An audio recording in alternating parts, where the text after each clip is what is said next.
My name is Tracy Lynn Smith. I'm the mother of Brian Eric Smith. Give whatever kind of background you want to share, and please tell your story. Okay, so part of the issue that I see is that our family has quite an extensive trauma history.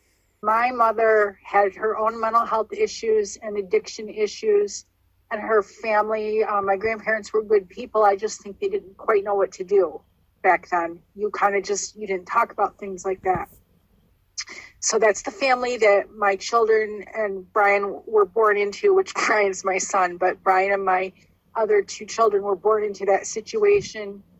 And the way trauma had affected me was I didn't really have the insight or the coping skills to get away from that situation. I felt like, I know this isn't good, but I don't function well enough on a daily basis to get away from these people and care for my children. And so during the time Brian was little, he had mental health issues because of the ongoing trauma. There was a lot of violence and things going on. And kind of the way it would play out is that the people perpetuating the things could, when the police get there, they're calm and fine and they give a version of what happened that's not the truth. They're believable, and those of us that were impacted by the trauma look hysterical and crazy. So nothing ever came of that. When it got to the point where Brian was acting out and maybe getting in some trouble, the local agencies and the court encouraged me to put him in the juvenile justice system. And at the time, I didn't know any better. I thought that's what's going to help my son, because I was just worried, what do I do to help him get to a point where he can have a good life? And it just kind of deteriorated from there. He had mental health issues. He was hospitalized. He was on Maury when he was a kid, but we didn't tell them, like the things that are happening in our family, I guess, because it's almost like that Stockholm syndrome where I know this isn't good, but if we speak, something more awful is going to happen. So anyway, we tried a lot of different things. He started having contact with the juvenile justice system, a lot of run-ins with law enforcement, mental health issues. He had his first baby when he was about 16, very, very young, but his not father-in-law, because they weren't married, so I don't know, not to complicate it too much, but his daughter's paternal grandfather said that he respected my son a great deal because Brian wasn't a very big guy, and at that time he looked like he was about 12, but he went to the grandfather's work and said, I got your daughter pregnant, but I'm going to do the right thing. I want to be a good father, so I'm going to take responsibility. He had his oldest daughter, Madison, and then I want to say maybe 4 years later, his younger daughter, Monica.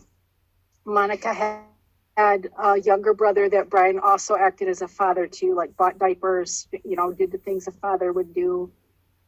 He worked for a roofing company. His whole life was his kids, but the trauma history, I think if you look at his legal record, there's lots of minor run-ins with the law, mental health issues, and that's what, when people have trauma and they don't recover, that's what it looks like. So he eventually ended up. I'm sorry, go ahead. That's okay. That's okay. I'm glad you're sharing the story. So what is the dynamics of the other kids in the area? You live in Michigan. So in your part of the country, how do other kids act as in comparison to Brian? Is that kind of typical, not the problems we're having in Baltimore, shooting, stabbings, and things of that nature? Oh, boy. Yeah, no, not horrible violence, just scary, because when Brian was very young, I want to say he was maybe 12, some friend of his came running to my door and saying that he had been drinking to the point that he was foaming at the mouth. And that's the very first incident, like with him, like when people resort to drugs or alcohol to try to kill the pain. I mean, not horrible violence, like you said, that, one time there was a police thing because they stole a donut and a CD from somebody. So it wasn't horrible violence. It was, like you said, mischief. And he has a cohort of friends that they all did those things together. Okay, so they were being rambunctious juveniles. Yeah, he would steal my car. He didn't steal, just waited till I went to sleep and snuck out to drive my car. things like that, but not violence, more mischief or, And you wish he I wouldn't have think, taken your car. That's dangerous. no, yes, exactly. I mean, he was 16. The thing that irritated me is I had just paid whatever it cost for him to go through driver's ed, and he immediately stole my vehicle and got disqualified from that. Please share whatever led up to the time when Brian was hit. Okay, so I was asleep and I got a phone call about 3 a.m. from Brian's fiance that Brian was at the hospital. She said he's been hurt and to get to the hospital. So I went to McLaren Bay Region Emergency Room, which at that time I also worked at that hospital. I went to the emergency room and Danielle was in a private waiting room in the ER. And she was crying and said he's been hit by a car. She didn't have a lot of information. And then a state police officer came into that waiting room and told me that my son attempted suicide. And they were pretty confident that alcohol wasn't a factor, that it was strictly my son was at fault. And here's the part where I don't know if that should be on the record, because that's what they verbally told me. I don't know if they will acknowledge that Danielle was in the room, but that's what they told me, that this was a suicide attempt and he is at fault. It's not the driver's fault. Your son committed suicide.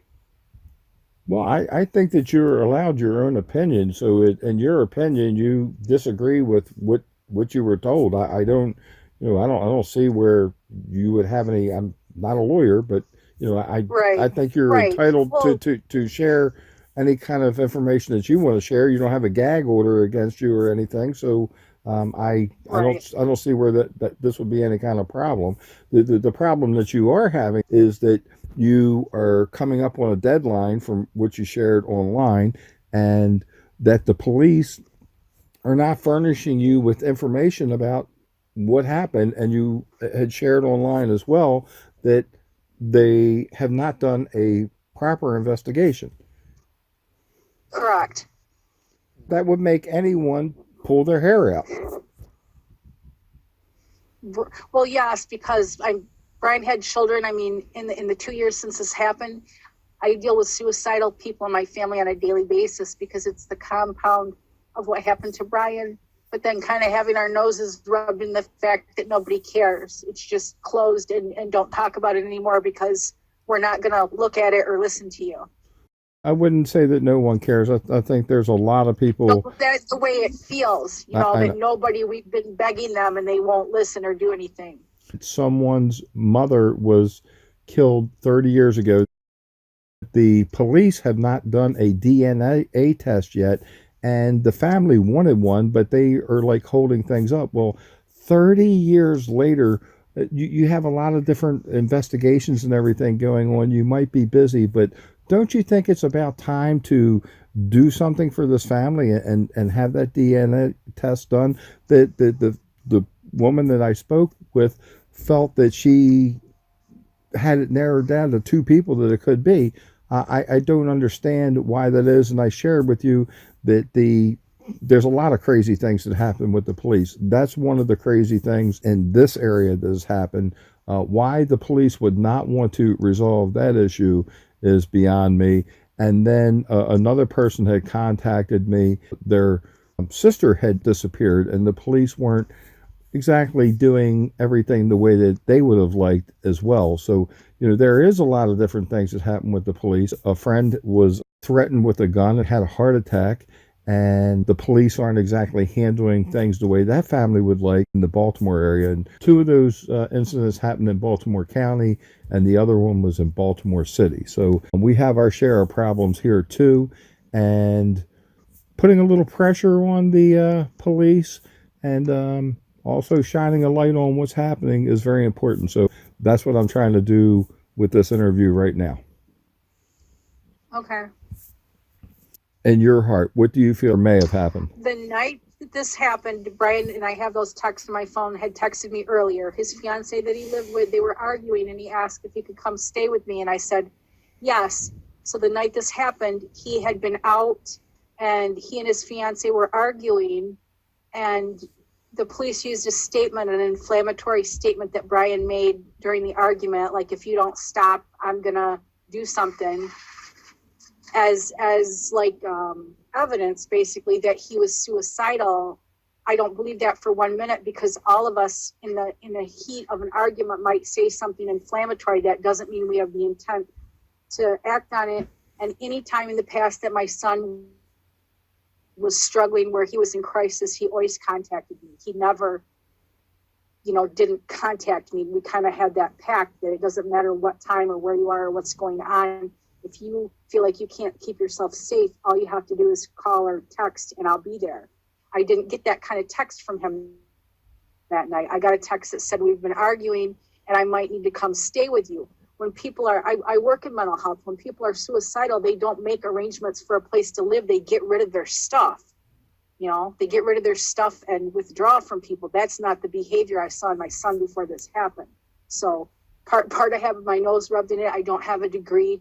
I've kind of picked at working on that, but I've been working in mental health for a long time. I worked at a mental hospital at the time this happened. So I understand what to look for in people that are suicidal. Well, I've dealt with people that have degrees. I fought to have my first day of traumatic brain injury therapy for 12 years and never got it. And the professional sector of our society, it is a big mess. I call the doctors fiction writers. So them having a degree doesn't really mean anything. I've learned more from people online like yourself. So shortly after the police, it was a very brief exchange. They didn't really even talk to me. They told me, the statement I told you, that he's been hit and he committed suicide. And then two doctors came into the room and told me that my son was brain dead and there was nothing they can do. And the best thing to do is just wait for him to die, keep him comfortable and wait for him to die. And finally, I got them to let me back there in the emergency room with my son. And I asked them to transfer him up to ICU because I felt like I was being pressured to pull the plug, and I wasn't prepared to do that. When I saw Brian, the only physical things, he had a little bit of scrape on his face. It was a brain injury at that point. And so I asked him to transfer him up to ICU. We sat with him. I could see activity on the brain monitor. So I told him my son isn't brain dead. And part of my frustration with that is, from the scene, he should have been transferred to a level 1 trauma center. McLaren isn't even a level 1 trauma center. He wasn't brain dead. They were wrong. They didn't do anything to alleviate the pressure on his brain. Immediately, I had to fight from 3 a.m.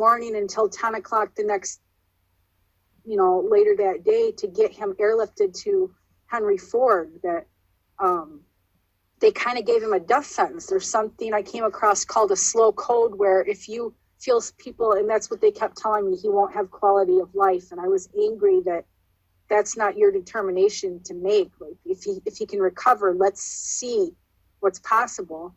And from the very beginning, I was pressured to pull the plug and told that basically my son was a vegetable that wasn't worth keeping alive. And I read a story, it's been a while ago. They told a family basically about the same thing, and they said okay and agree with the doctors. And when they pulled the plug, the person came out of the coma that they were in. It forced them to have their bodily functions come back, and they came out of that coma at that point in time. And that person went on to recover. To what degree, I'm not really sure, but they didn't pass away. So just because the doctors say something doesn't mean it's right. And you were doing the right thing. Working in a hospital, I'm sure that you saw different things like this quite frequently. I was contacted by someone, a friend of the family, whose brother had been injured, where these hook things that are on a tow truck, somehow that was, what do you call it, swinging, and it got him in the brain. He had a traumatic brain injury, and the surgeon who helped him is the same surgeon that worked on John F. Kennedy. So we were in touch. Now, that surgeon had retired, but we were in touch with people. He was eventually airlifted to Henry Ford Hospital in Detroit.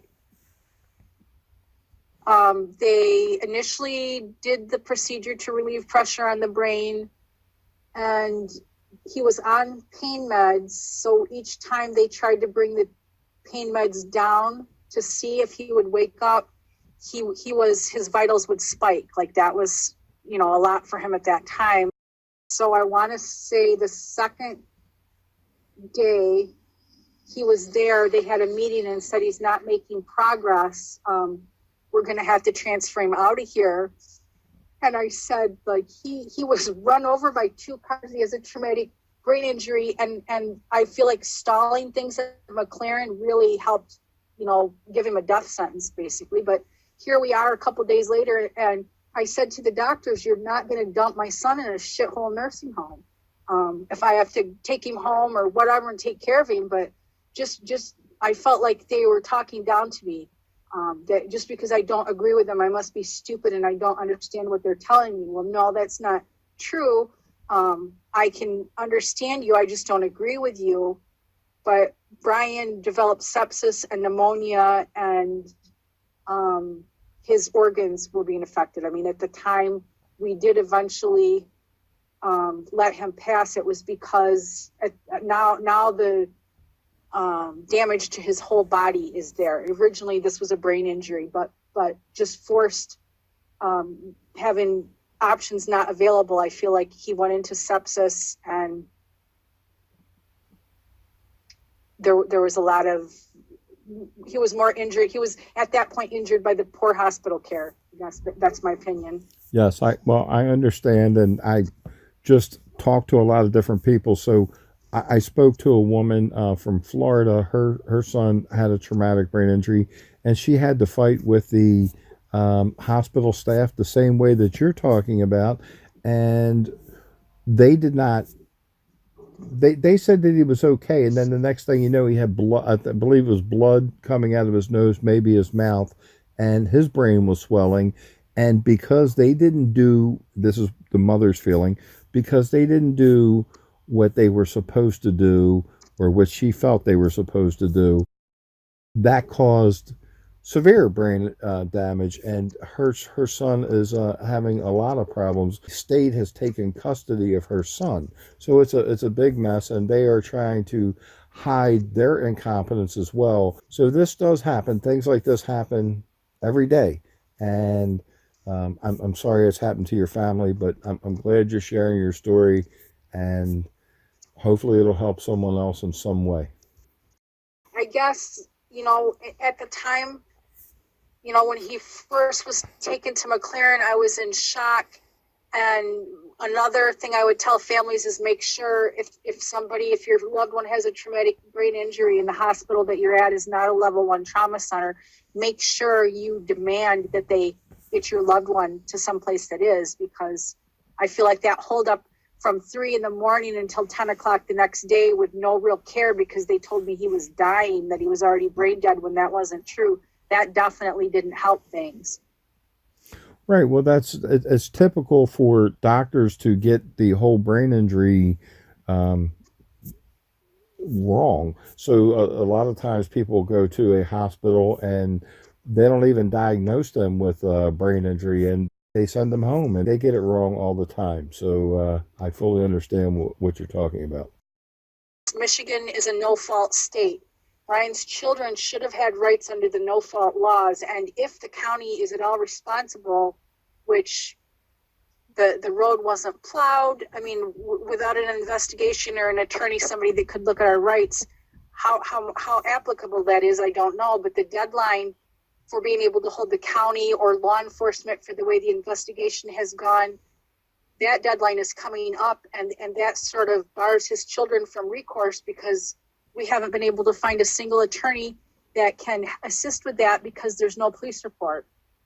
And it feels like they just shielded themselves. I mean, you've played keep away, and now once the deadline passes, we can't hold the county responsible for, if there is any accountability there, we can't enforce that after the deadline. And the driver, I feel like with them throwing this first ratchet into things, it also compromises any recourse we have against the person that hit him and killed him.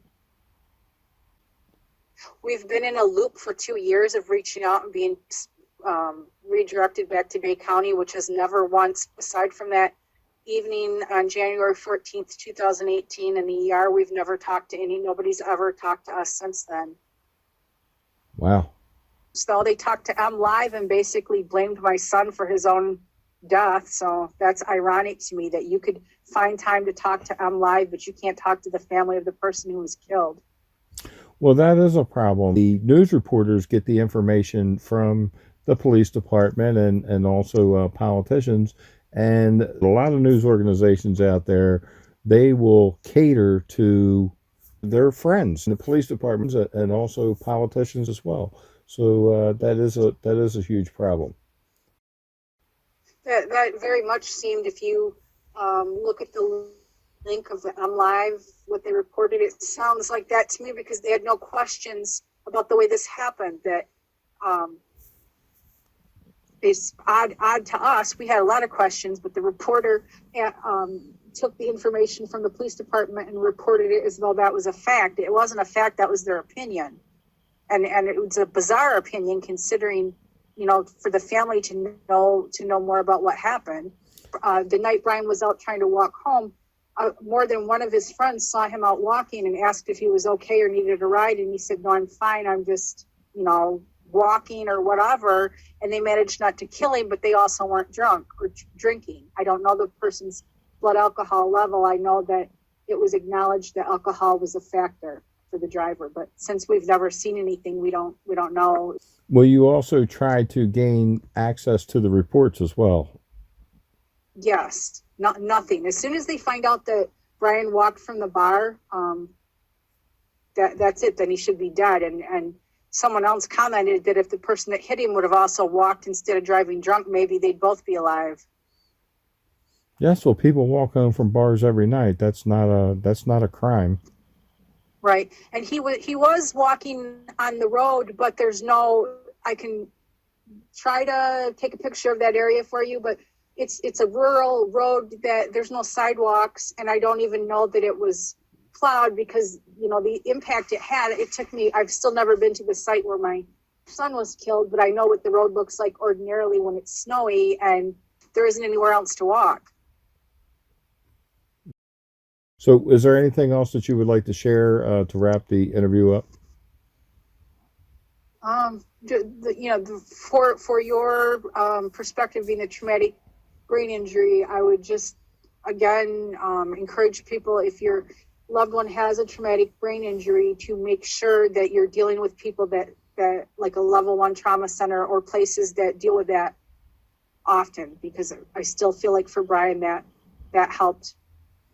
It put the coffin or the nail in his coffin that it was held up so long because he coded at the scene. They revived him, but and because it was cold. Now, when people are cold, even though he had coded, that's usually a positive thing. So anything positive that my son had going for him, the fact that competent care got held up, just kind of took it all back away from him, snatched it back away. I feel like because my son had mental health issues, they blamed him for his own death. I find that to be very sad. It is. I think the trauma in families, I guess, however you want to phrase that, is my other issue. That Brian, they started killing him a long time ago from the time he was born. And I'm not saying that I'm not partially accountable because, like I said, being born into that situation, it's almost like being, what do they call that, blindsided, where if you get hit hard enough, you can't focus. That's what I was born into. And nobody knew what to do, or they looked the other way and said, shame on you for acting like that, but they didn't ever ask what had happened to us that prompted us to act that way. So, well, a lot of families have that. A lot of families have that problem, and they don't know how to deal with it. So, your story is not unique. Unfortunately, it's happens all too often, and a lot of people are good at hiding those things, and but a lot of people deal with it. So don't blame yourself. Thank you.